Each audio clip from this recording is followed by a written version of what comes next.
이 하나님의 섭리에 있어서는 하나님께서 세상을 창조하시고 자연 법칙을 부여하신 후에 우주가 스스로 움직이도록 내버려 두신 것이 아니라 하나님께서 계속해서 간섭하셔서 모든 만물이 존재하는 근거이자 힘이 되신다 이겁니다. 그러니까 우주는, 하나님이 창조하신 이 우주는 기계처럼 맹목적으로 하나님 주신 그 주어진 법칙을 무한 반복하는 것이 아니다 이 말입니다. 욥기 18장 26절에 보시면 번개의 길을 정하시고 비를 위하여 명령하시고 이렇게 나옵니다. 계속 명령하시는 거지요. 그럼 하나님께서, 하나님의 입은 과연 몇 개인가? 이런 의문이 들어야 마땅합니다. 시편 104편 29절에 30절에도 보시면 주께서 우리에게 어떨 때는 낯을 숨기실 때 우리는 두려움에 떤다고 나와 있습니다. 그러면 하나님의 얼굴은 과연 몇 개인가? 하나님의 팔다리는 과연 몇 개인가? 그 요한계시록 4장에 보시면 보좌로부터 번개와 음성과 내성이 나고 보좌 앞에 7 등불 켠 것이 있으니 이는 하나님의 7 영이라. 성령님의 그 상징이죠. 보좌 앞에 수정과 같은 유리바다가 있고 보좌 가운데와 보좌 주위에 내생물이 있는데 앞뒤에 눈이 가득하더라. 하나님의 눈이 미치지 않는 곳은 없다 이 말입니다. 하나님께서 그렇게 명령하신다. 우리가 그 하나님께서 이 우주를 항상 인도하신다. 그런데 하나님의 이 천지 창조하시고 이것을 인도하실 때 그 목표 지점이 있다. 그 목표 지점이 무엇인가? 그것은 바로 새하늘과 새 땅이다. 이렇게 목표를 가지고 있습니다. 왜냐하면 창세기 45장 5절부터 8절에 보시면 요셉이 총리가 되고 난 다음에 자기를 판 형들 앞에서 하는 말이 있습니다. 당신들이 나를 이곳에 팔았으므로 근심하지 마옵소서. 하나님께서 우리 생명을 구원하시려고 나를 당신들 앞서 보내셨나니 왜요? 2년 풍년이 나고 흉년이 나고 5년 동안 기경도 못하고 추수도 못하는 7년 흉년을 대비하시기 위해서 하나님께서 우리의 후손들을 이 땅에 남기시려고 큰 구원으로 당신들의 생명을 구원하고 후손을 세상에 두시려고 나를 애굽 온 땅에 치자로 삼으셨나이다 이렇게 나옵니다. 그렇죠? 또 하나는 뭐냐 하면 우리가 하나님의 그 섭리에 기꺼이 참여하길 원하십니다. 하다못해 참새도 마태복음 10장에 보시면 하나님께서 허락하지 않으면 참새 하나도 땅에 떨어지지 않겠지만 참새 본인도 날개짓을 해야 안 떨어지는 거죠. 그래서 우리가 자유의지로 하나님의 섭리에 동참하고 참여해야 된다. 하나님 만드신 모든 피조물은 그렇게 해야 된다. 그러니까 하나님의 섭리에는 우리의 상식이나 어떤 경험 또 우리 이성적인 생각으로는 포착되지 않는 더 깊은 다차원적인 영역이 있다는 것을 우리가 확실하게 인정을 해야 합니다. 그렇죠? 우리가 오늘날 과학자들이 우주를 설명하는 두 가지 이론이 있습니다. 우리가 알다시피 일반 상대성 이론과 양자 역학이 있습니다. 일반 상대성 이론이라는 게 뭐냐면 이 우주에는 시간은 절대적인 것이 아니고 어떤 특정 상황, 이렇게는 중력 때문에 시간이 빨라지기도 하고 느려지기도 한다는 것이 과학적으로 증명이 되어 있습니다. 그러니까 하나님이 지으신 이 우주는 10차원 이상의 세계다라고 이렇게 증명되어 있습니다. 또 하나는 우리가 빛을 볼 때 빛은 파동인과 동시에 알갱이, 입자가 두 가지 모순되는 이론이 있다고요. 그러면 이 모순되는 두 가지 이론이 그것을 통해서도 그 특정 과학 이론이 우주의 전체 모습을 온전히 밝혀낼 수 없다는 것이 상식이죠. 도리어 이런 불완전한 이 이론이 남아 있어야 비로소 어떤 현상이나 법칙을 더 참되게 설명할 수 있는 법이다 이 말입니다. 그래서 우리가 하나님의 섭리를 인간이 이해하지 못한다 할지라도 거기에는 하나님의 분명한 하나님의 놀라운 은혜가 숨어 있다는 것을 알아야 합니다. 우리가 고린도전서 13장 9절부터 12절에 보시면 9절에 나오죠. 이 사랑장인데 사랑이 어떻게 이루어져 나가는가? 우리에 대한 하나님의 사랑이 9절에 보시면 우리가 부분적으로 안다. 지금은 우리가 부분적으로 알 수밖에 없다 이거예요. 그런데 10절에 온전한 것이 올 때는 부분적으로 우리가 알던 것이 패하리라.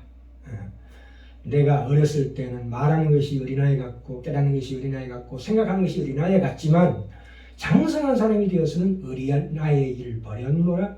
우리가 하나님께 기도하기를 어떻게 기도합니까? 우리가 지금 풀어지지 않는 모든 갈등이나 어떤 문제 말씀을 볼 때 이게 무슨 뜻인가 할 때 경허히 하나님 앞에 하나님을 경외함으로 여기에 대한 응답 주시기를 성령님께 기도해야 될 줄 믿습니다. 우리가 이제는 거울로 보는 것 같이 희미하나 지금은 그 당시에 구리 등경을 닦아서 했기 때문에 얼굴이 잘 안 보여요. 희미해요.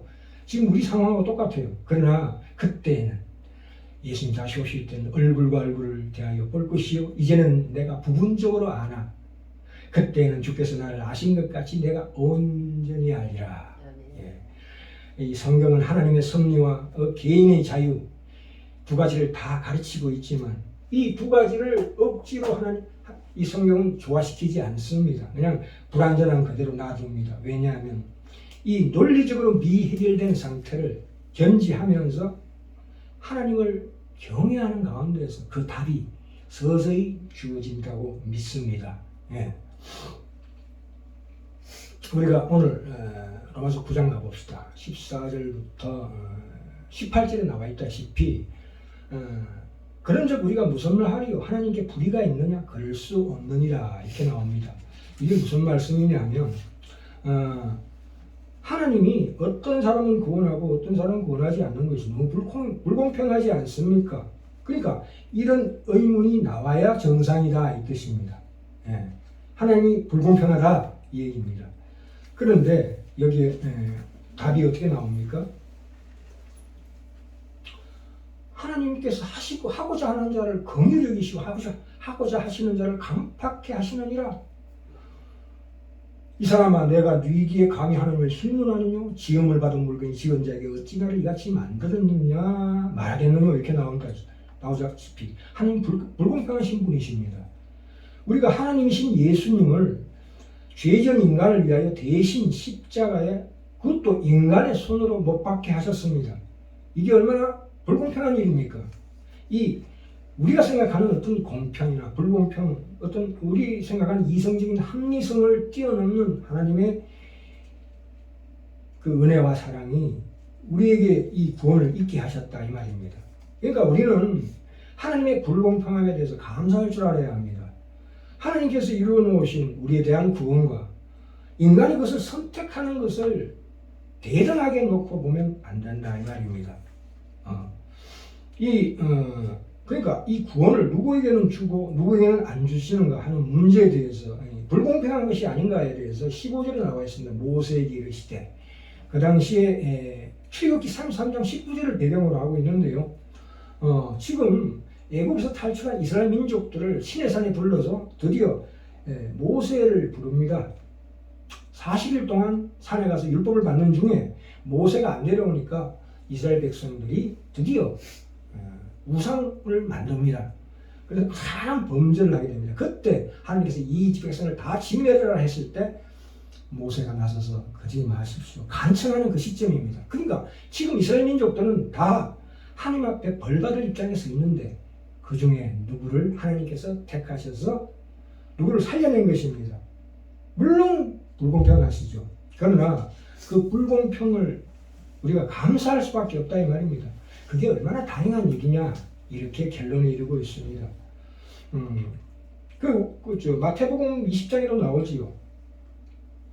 하나님은 왜 누구에게는 구원을 주고 누구에게는 주지 않느냐 했을 때 천국은 마치 품꾼을 얻어 포도원에 들여보내려고 이른 아침에 나간 집주인과 같으니 하루 한 데나리온씩 품꾼들과 약속을 했답니다. 그런데 오전 6시부터 그러니까 오전 8시부터 저녁 6시까지 일해서 한 달에 한 데나리온을 주기로 했는데 하나님 그 포도원 주인이 아침 9시에 또 나가서 사람을 불러옵니다. 또 정오에 또 나가서 사람을 또 불러옵니다. 저녁 5시 그러니까 끝나기 전 1시간 전에도 또 사람을 불러서 일을 시키면서 나중에 똑같이 요즘 말로 하면 10만 원씩 다 똑같이 배분했다는 겁니다. 그러니까 이게 얼마나 불공평한 일입니까? 하나님께서 법대로 하셨다면 우리 중에 아무도 구원받을 사람이 없습니다. 그렇지요? 우리 모두를 지옥에 넣어야 마땅한데 그 중에 얼마를 구원했다. 그러니까 이 하나님의 은혜와 긍휼은 모두에게 있지 않다 이 말입니다. 그래서 우리가 잘 알아야 합니다. 만인이 구원받는다. 천만에 만만의 콩떡입니다. 하나님께서 그러잖아요. 내 것을 가지고 내 뜻대로 하는데 네가 왜 지원받은 물건이 그렇게 난리냐. 그러니까 하나님께서 구원을 누구에게 베풀 것이냐 하는 것은 하나님의 마음입니다. 하나님은 결코 기계적인 어떤 법칙, 그러니까 우리가 자연의 혜택을 볼 때는 어떤 기계적인 법칙으로 받는 법입니다. 악인이나 선인이나 똑같이 하나님의 일반은총 속에서 똑같이 비를 맞고 똑같이 태양빛을 받습니다만은 하나님의 역사는 그렇지 않다. 하나님은 우리를 하나하나 지명해서 부르시고 지금도 계속해서 일일이 그 자녀를 빚으시고 깨끗하게 하시고 지금도 하나님께서 우리를 붙잡고 계시고 그것이 우리의 구원의 현장이다 이 말입니다. 공평하냐? 안 공평하냐? 불공평하냐? 상식이나 어떤 일반적인 법칙을 훨씬 뛰어넘는 하나님의 놀라운 은혜가 있다 이 말입니다. 이 바로 같은 경우에도 그렇죠. 그 마음을 강팍히 했다고 하는데 그건 강팍히 한 게 아니라 원래 바로가 원래 하나님께서 악한 마음을 불어넣은 게 아니고 바로가 원래 그런 마음이 있었던 것을 하나님께서 사용하시는 거지요. 우리가 인체를 볼 때도 이 대장에 이 세균의 비율이 좋은 균 70%, 나쁜 균 30%가 있어야 가장 좋은 대장의 상태가 되는 법입니다. 그렇죠? 그래야 인체 대장의 건강이 유지되는 거지요. 그래서 우리가 이 다차원적인 더 깊은 하나님의 역사를 우리가 보셔야 합니다. 그렇죠? 그러니까 이제 이 차지에서 그러면 하나님의 주권은 어디까지이고 인간의 책임은 어디까지인가 이런 우리가 의문을 갖는데 결론적으로 얘기해서 하나님의 주권이 100%입니다. 또 우리의 선택이 100%지요. 이 모순됩니다 완전히. 자 하나 비유를 한번 들어봅시다. 제가 라면을 무지하게 좋아해요. 그런데 이제 식당에서는 라면을 달라고 그러면 당연히 내가 돈을 지불하니까 거래관계니까 당연히 라면이 나옵니다만 집에 와서 우리 아내에게 여보 라면 좀 주세요 그러면 어떻게 됩니까? 아내가 나를 알죠? 그 기름과 그 나쁜 그 조미료와 탄수화물에 중독된 나 자신을 너무나 잘 알기 때문에 나의 건강을 위해서 우리 아내는 나에게 라면을 끓여주지 않고 멸치 닭살 넣은 천년 칼국수를 만들어서 내게 줍니다. 그럼 저는 어떡합니까? 다시 주문할 수가 없어요. 이건 거래관계가 아니기 때문에 인격적인 관계잖아요. 부부 사이가. 부모 자녀 간에도 마찬가지예요. 자녀가 해달라는 대로 다 해주는 부모가 어디가 있습니까? 그러니까 집에서는 주는 대로 먹어야 됩니다. 아무 말이 필요가 없어요. 그렇죠? 그러니까 이 부부 사이나 부모 자녀 관계는 이 어떤 거래관계, 그 원인이나 결과, 원인을 제공했을 때, 내가 어떤 원인을 제공했을 때, 뭘 요구했을 때, 전혀 내가 기대하지 않은 결과가 돌아올 수 있다 이 말입니다. 그렇죠? 그래서 그게 이 단순한 원인과 결과의 법칙의 인과율이 아니고 이것은 전혀 다른 개념입니다. 또 다른 차원의 얘기예요. 그래서 나중에는 내가 부모나 아내가 좋아하는 것을 기꺼이 자발적으로 행하게 되는 것입니다. 그것이 진정한 자유의지다 이 말입니다. 하나님의 섭리와 인간의 자유가 서로 개념적으로는 서로 상호 배타적이지만 그렇게 느껴지더라도 성경적으로 볼 때 하나님의 섭리와 인간의 자유는 도리어 함께 신비한 조합이 되어 상호작용을 일으켜서 더 깊은 데까지 우리를 정진시켜 준다 이 말입니다. 우리 고린도서 13장에서 확인했다시피 사랑이란 뭐예요? 점점 더 얼굴과 페이스 투 페이스 하나님과 내가 얼굴을 마주 본 것처럼 그렇게 우리를 인도하신다 이 말입니다. 참 그러니까 이 하나님의 섭리라는 것은 사랑으로 이 세상을 만드시고 우리를 사랑으로 한 사람 한 사람 불러내시고 한 사람 한 사람 불러내신 그 사람을 지금도 계속 붙잡고 계시는 거예요. 그 한 사람 한 사람. 인간의 몸을 직접 입고 피조세계에 들어오신 구원자 예수 그리스도, 또한 지금도 하나님의 성령님께서 우리 가운데 함께 거하시는 분이다. 그것이 우리가 하나님께서 우리 주시고자 하는 참 인간의 자유다 이 말입니다. 그렇죠?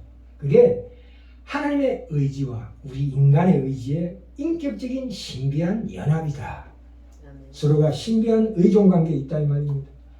자연 법칙으로 환원될 수 없는 그 신비, 하나님과 대화하고 함께하기를 갈망하는 하나님의 뜻을, 하나님의 그 마음을 우리가 읽고 우리 삶을 진실로 하나님 기뻐하시는 삶이 될 수 있도록 우리의 자유의지를 작동시켜야 합니다. 그렇죠? 우리가 8장에 보시다시피 뒤에 보시면 8장에 우리가 알거니와 하나님을 사랑하는 자 곧 뜻대로 부르심을 입은 자들에게는 모든 것이 함께하여 선을 이루느니라 이렇게 나오십니다. 뭐예요? 하나님께서 한 인간을 출생시킬 때는 반드시 그를 어느 지점, 어느 수준까지 도달시키겠다는 분명한 목표를 가지고 계획 아래에서 출발시키는 분이다 이 뜻입니다. 그렇죠? 29절에 하나님이 미리 아신 자들 또한 그 아들의 형상을 본받게 하기 위하여 미리 정하셨으니 이는 그로 많은 형제로서 맏아들이 되게 하려 하십니다 해놓고 30절에 또 미리 정하신 그들을 또한 부르시고, 그렇죠?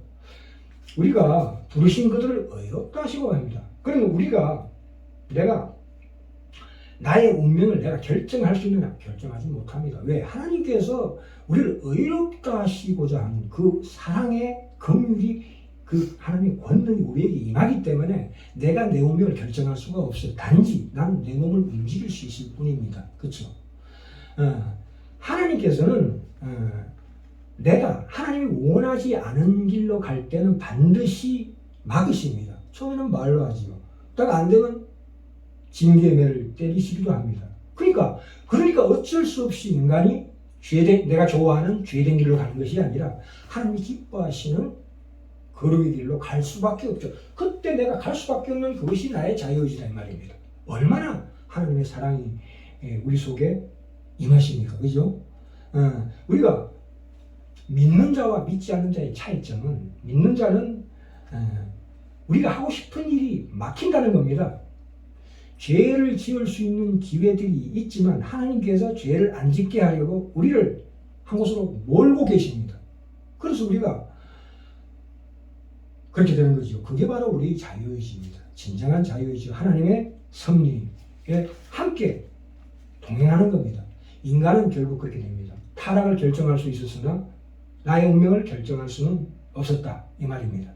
우리가 8장 30절에 보시다시피 또 미리 정하신 것들을 부르시고 부르신 것들을 또한 의롭다 하시고 의롭다 하신 것들을 또한 영화롭게 하셨느니라. 그건 인간이 만들어가는 과정이다. 그렇죠? 여기까지 하겠습니다. 다음 시간에 이어서